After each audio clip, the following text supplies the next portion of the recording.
अम्बरीश, राजा अम्बरीश की कथा। ये बड़ी परम पवित्र कथा है। जो भी प्राणी इसे सुनता है तो भक्ति मन में जागृत हो ही जाती है। भक्त बहुत से हुए भगवान के।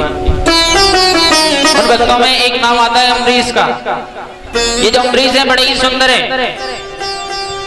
एकादशी का व्रत रहते हैं। किसी और ब्राह्मण को भोजन जरूर कराने चाहिए। ब्राह्मणों का भोजन होना परम आवश्यक है। इसीलिए बोले कि किसी ब्राह्मण को न्योता भेजा जाए। अच्छा, बहुत से लोग एकादशी का नियम भी है, निर्जला रहते हैं। बहुत से लोग फलाहार लेकर के रहते हैं और बहुत से प्रकार के व्रत हैं।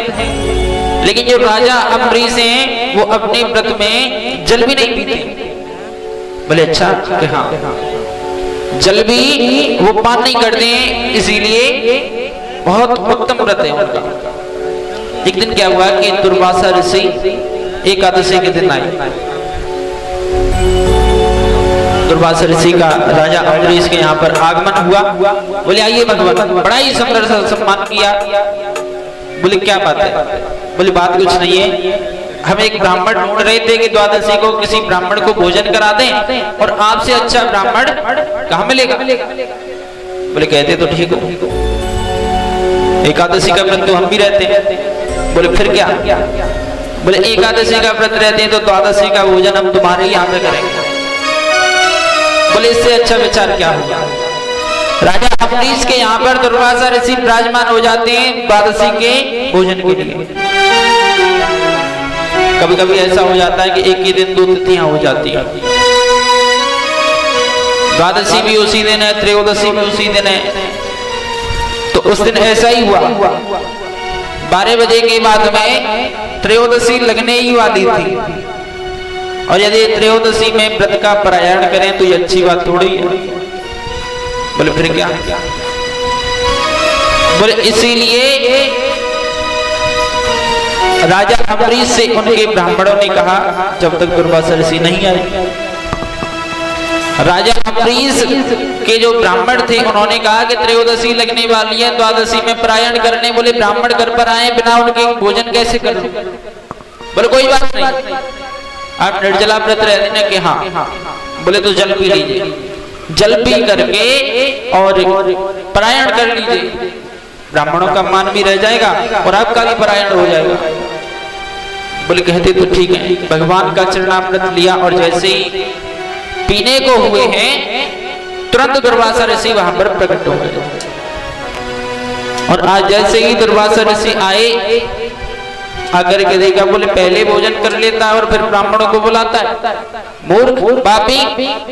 इतने में दुर्वासा ऋषि कहने वाले थे कि ये तो चरणामृत है, भोजन नहीं किया अभी। लेकिन दुर्वासा ऋषि ने इतने में ही अपनी जटाओं में से एक जटा निकाली और जमीन पर पटक दी।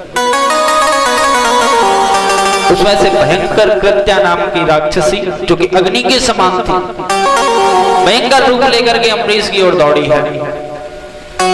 और दौड़ करके जैसे ही गई है तो अम्बरीश ने हाथ जोड़ लिए। जोड़े तभी सुदर्शन चक्र वहां पर प्रकट हो गया है। आकर के उस कृत्या नाम की राक्षसी का उद्धार कर दिया। लेकिन असली बात ये नहीं थी, वो सुदर्शन चक्र तब भी नहीं रुका। बोले फिर कहां गया? बोले वो सुदर्शन चक्र जो है दुर्वासा ऋषि के पीछे पीछे चलने लगा। दुर्वासा ऋषि भोले बाबा के पास पहुंच गए। बोले भगवान मुझे बचाइए, ये सुदर्शन मुझे काट डालेगा।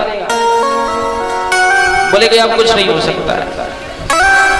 सुदर्शन चक्र यदि तुम यहाँ भी रुके रहे तो महाप्रलय कैलाश पर्वत पर भी आ जाएगी, यहाँ से जाइए। तुरंत चलने लगे। फिर उसके बाद में बोले आज ब्रह्मा जी के पास में पहुंच गए।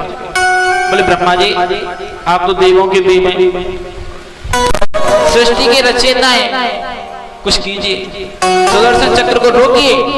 बोले मैं भी नहीं रोक सकता। बोले क्यों? बोले आप जाइए यहाँ से, लेकिन रास्ता बता सकता हूँ, भगवान विष्णु के पास जाइए। भगवान विष्णु के पास पहुंचे हैं तब उन्होंने एक ही बात कही है कि अहम भक्त पराधीनो या स्वतंत्र